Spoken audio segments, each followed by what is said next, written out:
Hello dear friends, welcome back to our channel the career grew academy. বন্ধুরা, এর আগে আমরা দুটো ভিডিওতে শর্ট শর্ট ভাবে আলোচনা করেছি যে কখন কিভাবে ইউরোপিয়ানসরা আমাদের ইন্ডিয়াতে আসা শুরু করেছে।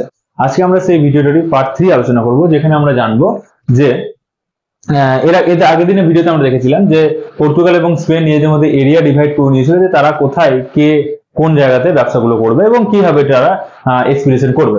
আজকে আমরা জানবো যে পর্তুগিজদের এবার ডিটেলসটা জানবো, তারপরে স্পেন, ডেনমার্ক যারা সবাই জানবো আস্তে আস্তে। দেখো, এই যে ম্যাপটা দেখতে পাচ্ছ, এটা তোমার হচ্ছে আফ্রিকার ম্যাপ, এটা আরাবিয়ান সি, এটা হচ্ছে ইন্ডিয়া। তাহলে 1498 সালে ভাস্কো দা গামা এখানে তোমার আমাদের যে রাস্তাটা ইন্ডিয়াতে আসার সেটা কিন্তু আবিষ্কার করে ফেলেছিল। ভাস্কো দা গামা যে রাস্তা দিয়ে এখানে এসেছিল এবং ইন্ডিয়া যেখানে পৌঁছেছিল সেটা ছিল মালাবার কোস্ট, যেটাকে বলা হয়, যেটা কোঙ্কণ উপকূল থেকে কন্যাকুমারী যে অন্তরীপ আছে সেখানে পর্যন্ত তোমার বিস্তৃত, এবং মালাবার কোস্ট বেসিক্যালি কেরালার মধ্যে আসে। তাহলে দেখে নিই এটার যে পার্টটা, সেটা ধরো এই পার্টটাকে এখানে আমি জুম করে এখানে রেখেছি, হ্যাঁ, যেটা তোমার এই এটা হচ্ছে আমাদের মালাবার কোস্ট। এই মালাবার কোস্টের মধ্যে যেখানে এসে আমাদের ওই ভাস্কো দা গামা পৌঁছেছিল সেই জায়গাটার নাম হচ্ছে কালিকট। কালিকট তখনকার কোঝিকোড নামে পরিচিত, যেটা বর্তমানে এখন কেরালাতে অবস্থিত। সেখানে যে কিং ছিল, সেই কিং ছিল একজন হিন্দু রাজা, যার নাম হচ্ছে নেদু ইয়েরাপ্পু স্বরূপম। নেদু ইয়েরাপ্পু স্বরূপমকে মানে বলা হতো, সেখানে সে ছিল ওখানকার মানে হাউসের হেড, মানে সেখানকার রাজা ছিল আর কি। তাকে সামুথিরি বলা হতো, এবং সামুথিরিকে ভাস্কো দা গামা জ্যামোরিন উচ্চারণ করতো। তাই সেখান থেকে বলা হয়, বা আমরা বিভিন্ন বই দেখতে পাই, যে এই ভাস্কো দা গামা যে রাজত্বে এসেছিল সেই রাজাটার নাম হচ্ছে জ্যামোরিন। ঠিক আছে, তাহলে এইটুকু আমরা বুঝে গেলাম যে ভাস্কো দা গামা কালিকট বন্দরে এসেছিল। সেখানটার পুরো নাম কোঝিকোড, যেটা কেরালায় অবস্থিত, এবং সেখানে নেদু ইয়েরাপ্পু স্বরূপম নামে একজন হিন্দু রাজা ছিলেন, যাকে সামুথিরি নামে জানা যায়, এবং তারই নাম হচ্ছে জ্যামোরিন। এবার দেখি যে ভাস্কো দা গামা যখন তোমার এখানে এলো সেই 1498 সালে, তখন এখানে অ্যারাবিয়ান সিতে আরব যারা ছিল, আরব ট্রেডার্সরাও কিন্তু এখানে তোমার আরবের যারা ট্রেডার্স ছিল তারাও কিন্তু এখানে ব্যবসা করতো। তাহলে এইখানে আরব ট্রেডার্স এবং ভাস্কো দা গামা দুজনের মধ্যে কি হতে লাগলো, একটা তোমার ঝগড়া সৃষ্টি হওয়ার পরিবেশ কিন্তু তৈরি হলো। তাহলে একদিকে ভাস্কো দা গামা আর একদিকে আরব ট্রেডার্সরা আছে। এবার সেখানে ওদের কমার্শিয়াল ক্লাস তো হতেই মানে হওয়ার চান্স ছিল, এবং রিলিজিয়াস ক্লাসও ছিল। কারণ কি, এরা পর্তুগিজরা মুসলিমদেরকে এবং মুসলিমরা পর্তুগিজদেরকে তখন একটা নিজেদের শত্রু বলে মনে করতো, এবং সেই শত্রু বলে মনে করার কারণে কি হতো তোমার, যে নিজেদের মধ্যে একটা ঝগড়া হওয়ার চেষ্টা বা চান্স ছিল। কিন্তু সেই সময় কি হয়, যে ভাস্কো দা গামা এখানে আসে, এবং আসার পর কি হয়, সে নিজের ব্যবসা বাণিজ্য করে মোটামুটি এখান থেকে ফিরে চলে যায়, বলে তার সঙ্গে আমাদের আরবদের কোনো রকমের কিন্তু ঝগড়া কিন্তু সেই সময়তে হয়নি, কিন্তু ঝগড়া হওয়ার চান্স ছিল। এবার দেখে নেওয়া যাক যে ভাস্কো দা গামা টাইম লাইনে আমরা দেখবো যে 1498 সালে ভাস্কো দা গামা তোমার পর্তুগাল থেকে ইন্ডিয়াতে এসেছিল।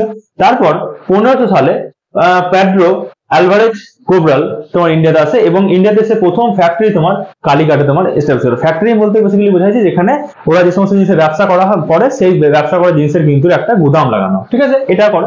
এবং তারপর 1501 সালে কি হয়, এখানে যখন ফ্যাক্টরি লাগানো হয় তখন কি হয়, এই যে কোবরালের ইয়েতে যখন ফ্যাক্টরি করা হয় সেই সময় আরবরা দেখে, আরে এরা তো ফ্যাক্টরি লাগাচ্ছে, ব্যবসাও করছে, তাহলে কিন্তু এবার কি হবে, আমাদের সঙ্গে এদের তোমার আমাদের ওরা ব্যবসা কিন্তু এরা কি করবে, নষ্ট করে দেবে। তাহলে সেই কারণে এর সঙ্গে আমাদের আরবদের আবার ঝগড়া শুরু হয়।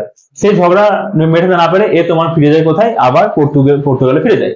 তারপর 1501 সালে ভাস্কো দা গামা ফিরে আসে, এটা হচ্ছে ভিডিজি, মানে হচ্ছে ভাস্কো দা গামা ফিরে আসে, এবং এর থেকে বড় জাহাজ এবং বড় তোমার নাভাল নিয়ে ফিরে আসে, এবং ফিরে এসে তোমার কি হয়, আরবদের তোমার যত তোমার কমার্শিয়াল প্লেস ছিল সেগুলোকে ধ্বংস করতে থাকে।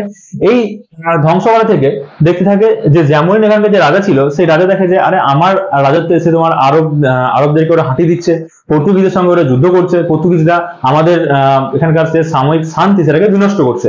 তাহলে সেই সময় ভাস্কো দা গামার সঙ্গে কিন্তু জ্যামোরিনের কি হয়, তোমার একটা তোমার বিবাদের বা ঝগড়া তৈরি হয়, এবং ভাস্কো দা গামা কি করে, তোমার সেইখানে তোমার সেই সময়তে ক্যান্ডানোর, কোচিন এবং কালিকটে তিনটে তোমার সেটেলমেন্ট গড়ে তোলে, এবং সেটেলমেন্ট শুধু নয়, ওখানে তোমার একটা ফর্টিফাইড করে, মানে তোমার প্রাচীর দিয়েও তোমার সেটেলমেন্ট গুলোকে ঘিরে রেখে দেয়, এবং 1503-এ সে আবার পর্তুগালে ফিরে যায়। ঠিক আছে, এরপরে তোমার যখন দেখে যে ভাস্কো দা গামা ফিরে যায়, সেই ভাস্কো দা গামা ফিরে যাওয়ার পরে তোমার আমাদের বা ওখানকার পর্তুগালের যে রাজা, সে দেখে যে এখানে আমাদের এখন তোমার কি হয়েছে, কিছু সেটেলমেন্ট তৈরি হয়েছে, এবার আমাদের ওখানে ফ্যাক্টরি আছে, তাহলে এই সেটেলমেন্ট এবং ফ্যাক্টরি গুলোকে দেখাশোনার জন্য তো কাউকে একজন লোক রাখতে হবে, যে কি করবে ওখানে তোমার পুরোটা কন্ট্রোল করবে।